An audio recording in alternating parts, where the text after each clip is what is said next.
Arcanum by Khor al-Aram. Book 1, Wild Mage. Chapter 1. The merchant's quarter bustled with activity. Ruby watched the crowds of finely dressed people make their way through brightly colored tents and pelicans set up around the central fountain in the Vale Market Plaza. Trinkets, cloth, and numerous other rare and foreign delicacies were on display. The spicy scent of some baked vacuum treats wafted up to brush against her nostrils. The delicate crust, the black spices atop the glazing, what would they taste like, she wondered. Her stomach grumbled piteously, and she moved on, knowing that to tarry would only give her away. Ruby crept across a series of wooden beams high above the plaza, hidden by numerous shrubs, plants, and climbing vines that made it into a sheltered area for patrons to rest and escape the sun. It beat down on her, sweltering midday heat. Ruby didn't much like the heat.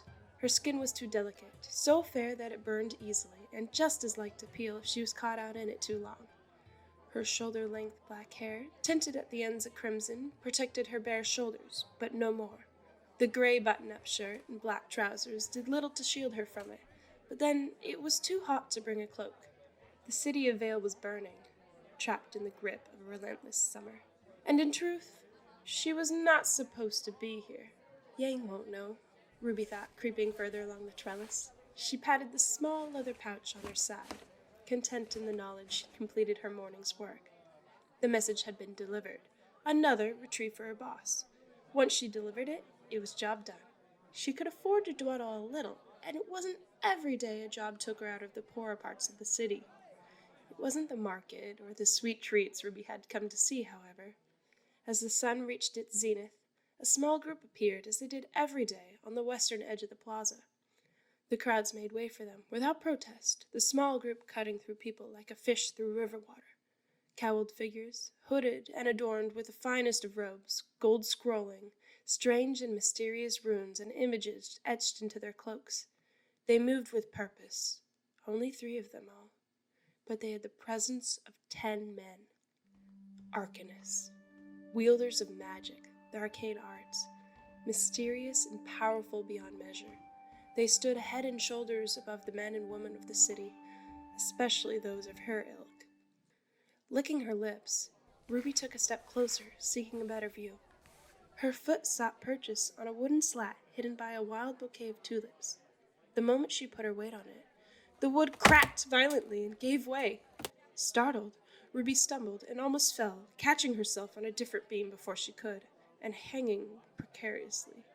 Someone, a woman below, screamed, "Guards! Guards! Thief!" Oops. Ruby swung her legs quickly and vaulted back up, balancing easily atop one beam. A quick glance showed the Arcanist looking her way, along with almost everyone at the plaza. More pressing concern, 2 guards were making their way through the crowd towards her, wooden batons bared. Uh-oh. Ruby darted back along the beam she was stood on, body held low and her arms to her side to help her go. Leaping, she cleared the edge of it and slid down the cloth suspended on the back end, ignoring the startled cries of patrons she slid by. At the bottom were several pots of flowers, which she plummeted through, shattering the clay and sending soil and buds in every direction. "After him!" Landing, she rolled and was moving, darting left and right between startled figures, too fast to stop. Those that tried caught nothing. Ruby was too fast and too slippery for them. It didn't start the guards pushing through after her. "They're persistent today. I didn't even steal anything." Not that it mattered. Someone from the poor district up in the merchant's quarter. No one would believe she'd come for anything other than trouble. Thievery, begging, or simple loitering. All could earn a beating from the guards. It might have been worse, and often was for girls, but Ruby had the hair of a boy and the figure to match, especially with her modest breasts bound under her blouse. Reaching the end of the plaza, she hopped up onto the marble railing that separated the quarters and looked down over the edge. A solid drop, all the way down a wall at least 30 feet high that cut off the paupers from those slightly wealthier. It was a long drop, even by her standards. "Got you," one of the guards crowed. "Blasted gutterette, it's to the cells for you." On second thought, with a quick breath, Ruby jumped off the wall and down, curling into a ball as she hurtled down towards the ground. Straw and manure broke her fall. Exploding around her, she crashed into the midden heap.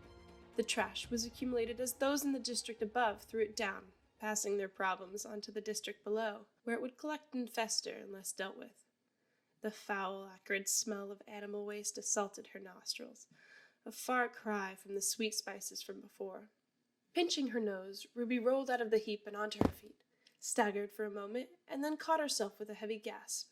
Nothing was broken, but her back was sore. Not to mention she wanted to drown herself in a river to get rid of the smell. The guards above yelled some obscenity her way and shook their fists, but neither was about to come down. Not in solely their clean tabards in the lower quarter. Ruby made a rude sign with her hand and yelped when one of them drew out a crossbow.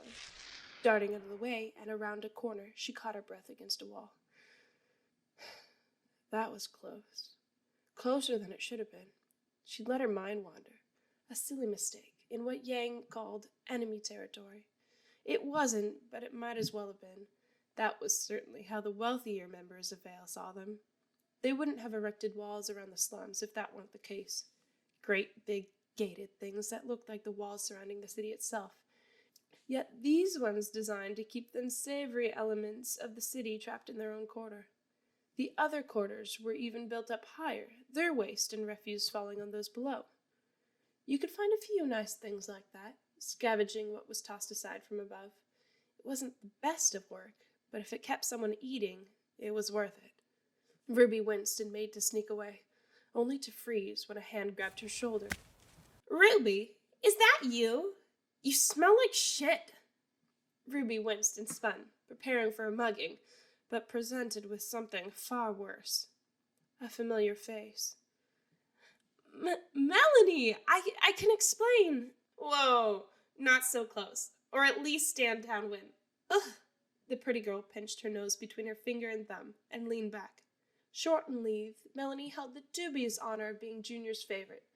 Favorite what, she would never say. Whore, Ruby supposed. In a nasally voice, the girl said, "Yang's been looking for you, along with Junior. Been waiting a half hour or more." "I was busy." "Busy, bathing in shit? You can explain to them, not my business." Melanie wandered away, unable to deal with Ruby's pungent scent.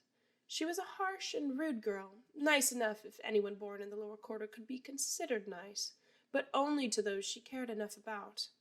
Ruby wouldn't have been that normally, but Melanie got on with her sister, Yang having cracked more than a few heads who tried things on with her. That was as good as she could get. In the lower quarter, you lived or died on how useful you were.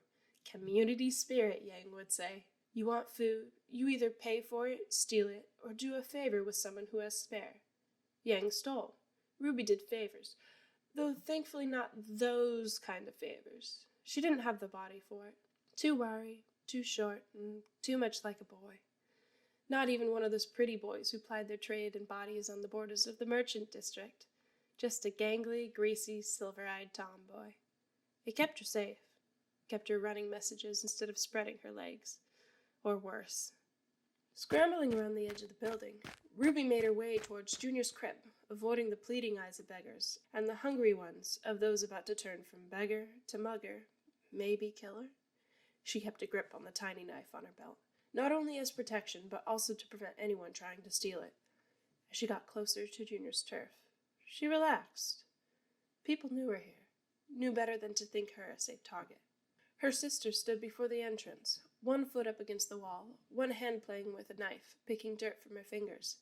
Beautiful and dangerous in equal measure, Yang could have been a prize girl in a whorehouse, but was, in fact, one of Junior's most dangerous enforcers. A hood covered most of her head, but her golden hair shone through. She wore a leather yurkin, sleeveless, over a dark green cotton tunic tucked into brown pants. Only 17 cycles, she was still a dangerous and unpredictable predator in the lower quarter, and the only person Ruby would admit to being afraid of, if not for the reason most people were. The average person who crossed her got off with a beating. As family, Ruby had to put up with something worse. Sisterly disappointment. Yang sighed the moment she saw her. "Ruby." "Hey, I can explain." "Yeah, glad to hear it. Junior gave you a job, Ruby. A simple one. What the hell are you doing coming back covered in horse muck?"